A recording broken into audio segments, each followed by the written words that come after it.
আমরা চাই দুর্নীতিমুক্ত একটা বাংলাদেশ,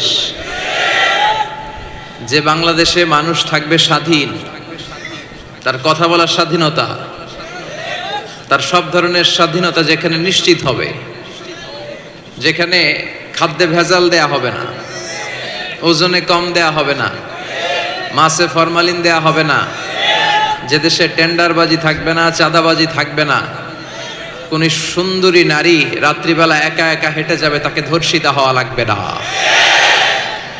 এরকম বাংলাদেশ আমরা চাই কি চাই না? এরকম বাংলাদেশ যদি চাই তাহলে এই কিতাবটা মানতে হবে। চিল্লা এখন ঠিক কিরা? আর সব সময় প্রশংসা করতে হবে একজনের, তিনি কে? কেউ যেটা পারে না, পারে কে? আল্লাহর মতো ক্ষমতাশালী কেউ আছে? কথা বলেন। তার ধনভাণ্ডারের কোনো কুল কিনারা আছে?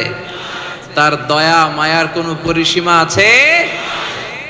আল্লাহ বলেন, লাউ আন্না আউওয়ালাকুম ওয়া আখিরাকুম ওয়া ইনসাকুম ওয়া জিন্নাকুম, পৃথিবীর শুরু থেকে শেষ অবধি যত মানুষ পৃথিবীতে এসেছে, আছে এবং আসবে, সবাই যদি একটা প্রান্তরে দাঁড়িয়ে হাত পেতে আমার কাছে চাইতে শুরু করে দেয় যে আল্লাহ এটা দাও, ওটা দাও, নারী দাও, গাড়ি দাও,